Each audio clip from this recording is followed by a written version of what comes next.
Hey everyone, I'm here to share a little bit about the process experiment-driven design and how it can reduce waste as well as reduce risk when you're building digital software. It's especially valuable in times like these when there are periods of extreme uncertainty and we need to fight through by breaking through with action. So let's dive in. First, one of the real reasons we exist and we created digital or experiment-driven design is there's just so much waste in digital transformation today. So many features aren't used, so many projects fail, and so experiment-driven design is really meant to cut through that waste and figure out how do we build the most impactful solutions for the digital products that we're creating.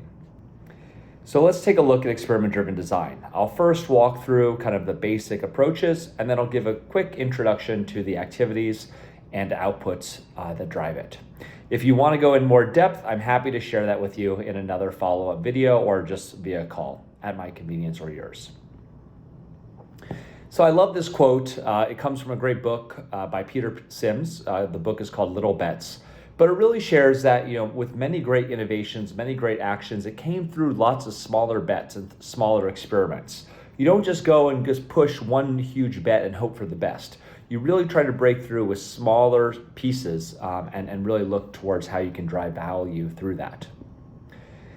I think it's also very important that digital transformation or anything that you're doing needs to be driven by the broader business strategy. I can't tell you how many times I've seen designers or product peoples working on products that really don't fit in with the corporate strategy. And this is just a surefire way to be destined to get that product axed, and especially these days when teams are looking to save money and really deliver that ROI, it has to be well aligned to that broader business strategy. So make sure whatever efforts, whatever products you're doing are always driving towards that. So the principles of experiment-driven design are pretty straightforward and simple. There are four major ones. One is collaborative. We look in small teams, ideally balanced teams, cross-functional, who are working together and collaboratively. It's about being creative, and this isn't just around designers or creative people. Everyone's creative. Engineers are creative. Everyone is bringing these different perspectives together to the table, and so we want all of that. It's around quick. It's about moving fast. If we're going to reduce risk, if we're going to be experimentative, we've got to be able to do things in very quick and small little experiments to drive us towards those larger outputs. And then finally, we need to be versatile.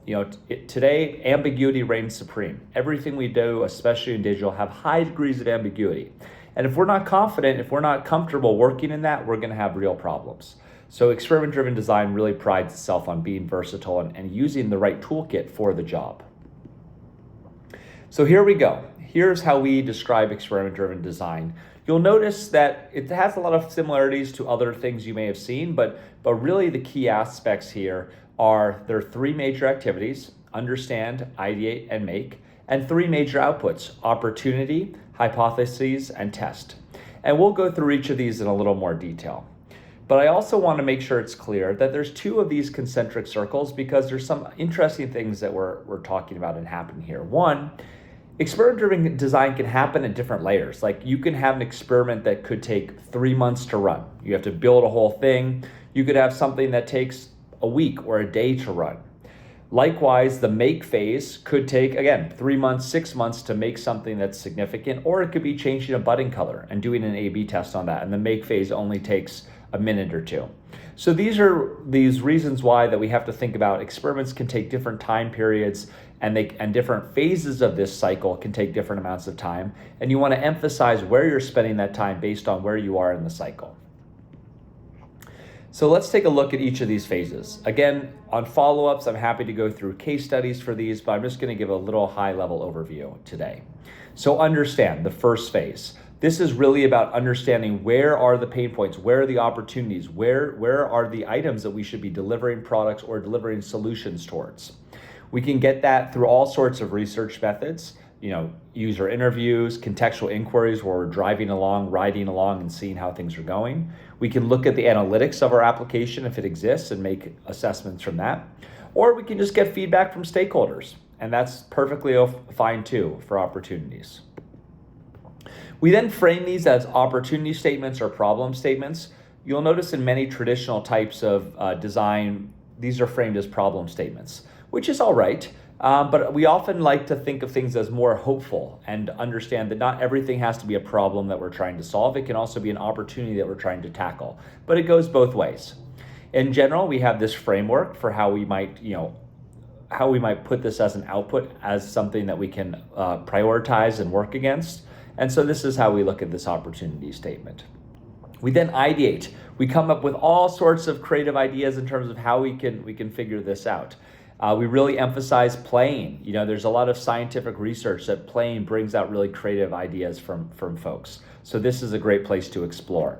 We've actually created a board game around this to really also focus randomness. So randomness is another technique to get people to think outside, to bring different beliefs into the equation. We want to stretch people's minds, stretch those mental models, and also connect people with other people on the team, so we're bringing out the best of everything and people are building on top of each other.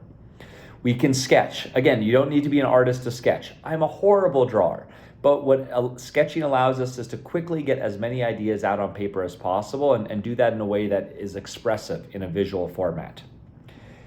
8-ups. So this is a great technique where we give people a very short amount of time, 5 or 6 minutes, to draw or sketch 8 concepts out. Again, the goal is getting to the bottom, getting people to see other people's ideas, comparing those ideas together and building it all up. And finally, we put those together in hypothesis statements. So it's almost taking some of those pieces from those opportunity or problem statements and then layering on how we know it's going to be true, which will then inform our tests. We then need to usually make something. So the ideation stage is around creating kind of low fidelity, little ideas, getting those out there. And then we need to create what is the right thing to test. Again, I can share many follow-ups of this, but there are things like a design prototype could be in the make stage. There are things like a piece of software could be in the make stage. There is an idea of a door to nowhere test, or maybe a Wizard of Oz MVP. So these are all different types of tests that you can run based on your confidence level and based on the risks that you have and the risks that you want to reduce. So this is what happens there.